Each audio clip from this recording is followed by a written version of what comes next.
So here's the venue. Yep.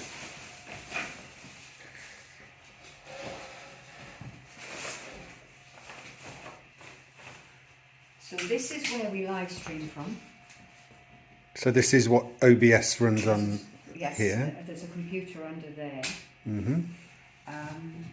So nothing too fancy then. Nothing fancy at all. It's Roger's kindly contributed the computer, which was an old one he's had at home, but because he knows how to build them, he's put loads of extra USB cards and ports in it. Because what we discovered, although it had a load of USB connections, each camera seems to require a separate card in it, or at least you've got to have only 2 cameras on one card, or OBS gets confused between which camera is which. So, you know, it works better if the input is totally separate through a separate card. Excellent. So we've got the OBS computer here. Yeah. And then the sound desk linked to that, and That's right. obviously all of the microphones.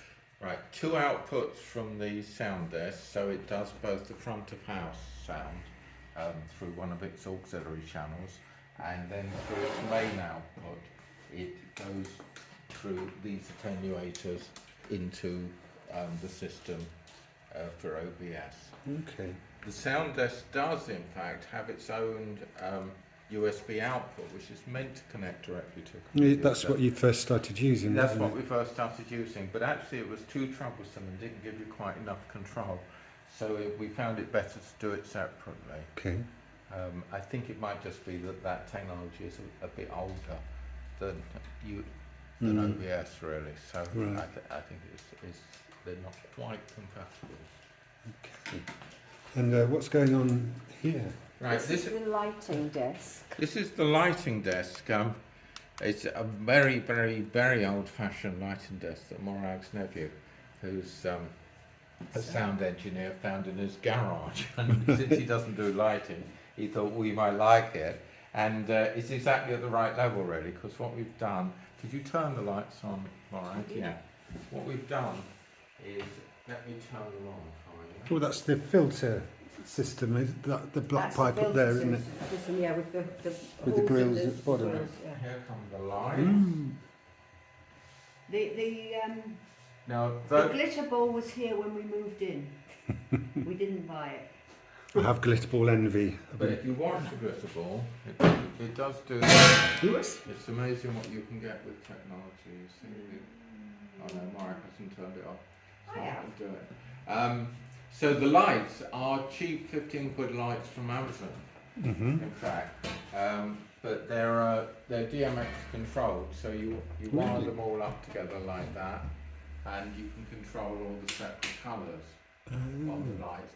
Because it's only a simple desk, you can buy a desk for 50 quid and control each light individually, but in that case you have to go through with the artist what they want and put it all in memory, and then you access it from the different buttons. Whereas because we never know what the artist is going to sing, we do it all on the fly, and so that means there you go. You see, so I press one of the buttons. You see, that's a pre-programmed program working through it. That's Yeah, incredibly to make it- functional. And Sorry? that's incredibly functional for the price that Yeah, this costs. And Well, that's right. Your only and we've got one spotlight. See if I can get that on for you. Yeah, there's the spotlight. You see, we haven't got a joystick. Oh, there we go. We've got a control here. So if you need a spotlight, you can do that.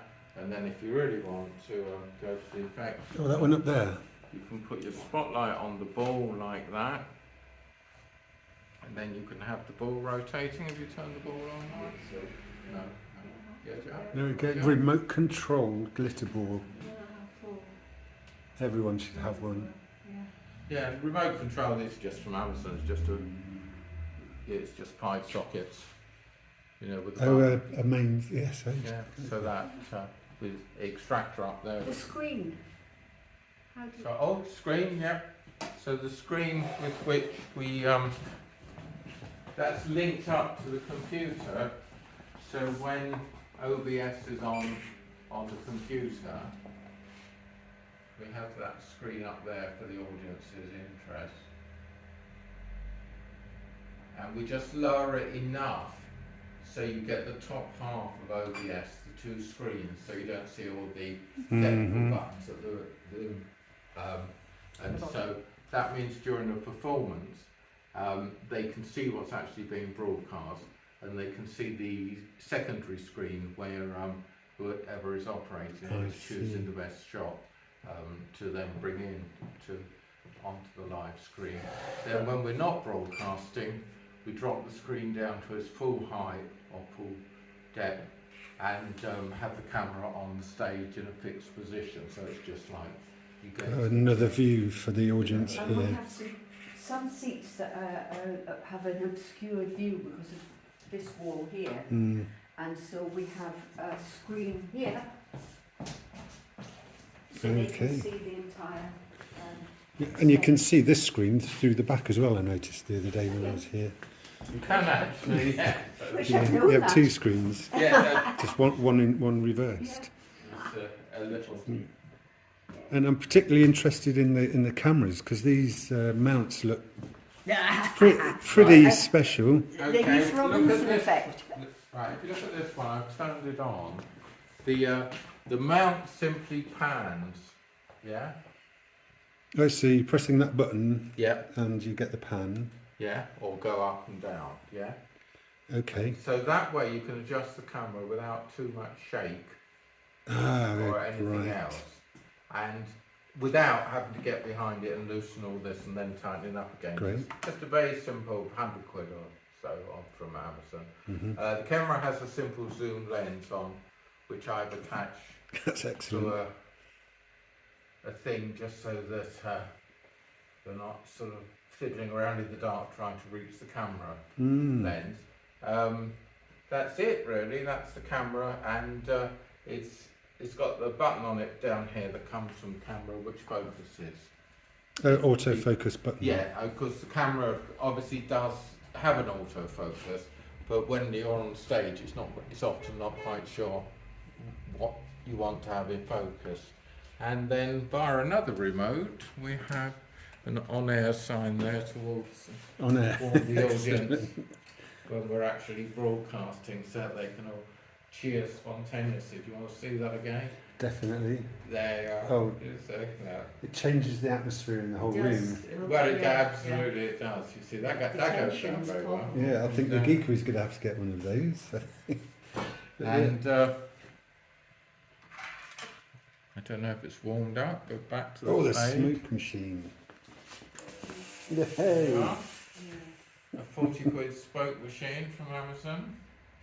With lights. Fairly low tech, and it hasn't got any. It can't do anything else but that. You can turn it on and off. So you have That you get the seems knack of plenty. not- It's such an unusual thing you don't see very often. That Yeah, but what I Somehow find is it if you just delights. put a tiny bit of smoke out towards the end, it drifts up. The extractor pulls it upwards towards the lights, and it just sort of makes a nice ending. It does. And that's what AJ Clark and Dave Pegg wanted for the end of their video. They just had the entire stage filled with smoke and they just disappeared. And that was the end of the video. Nice. So you would recommend music venues doing live streams, Yeah. and You need a team of people and you need somebody who knows what they're doing. yeah. But once you've got that, yeah, it's great. Yeah. And I think it really helps the access to music, because there are some people who won't come out still and that can watch it. And hopefully they give a little donation to help with the whole process. Yeah.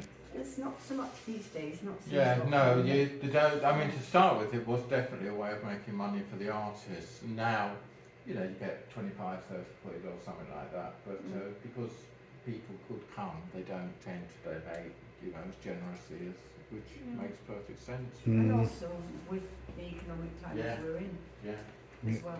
So if another a small venue that maybe sees your success and wants a bit of that, Where should they go to find out more about what you did? What we do. Yeah. They should come and How- visit They us. should come and have a look. I'll bring Yeah. this up Yeah, for them. come and Do you have a come blog to at Rosslyn all? Court. We don't have a blog anymore, Hmm. but we have a website. We have a Facebook page. We have all of our videos on YouTube under Rosslyn Court, and we can be emailed. Did you say there was a story online about how you? Yeah, there's a blog Got to this about There's it a all, blog yeah. somewhere. Okay. on- So Rosslyn Court, On the and then website. if you go to events, and then Morag's blog 2020. Okay. The one thing I would say, we put quite a lot of work in now. We started out with cameras on tripods, which take up a huge amount of room, and people would kick them or bang into them as they were moving around and things, even if you've got weighted tripod. So I think a really good thing was to mount the cameras on the wall, which means you don't have to put them away at the end of the performance. Yeah. They're always there. And if you're doing something that doesn't need the cameras, you just fold them back against the wall. Yeah. So I would say that was one. These though, the smaller cameras, Yeah. GoPro type, Oh, on a. they're just on mic stands Yeah. rather Yeah. than on the tripods. Oh, you've got to. Wow, you've got 4 of them going on here. We've got 1, 2, 3, 4, 5, 6, 6, seven 7 cameras. Yes, there's that one with legs. Yeah. Yeah.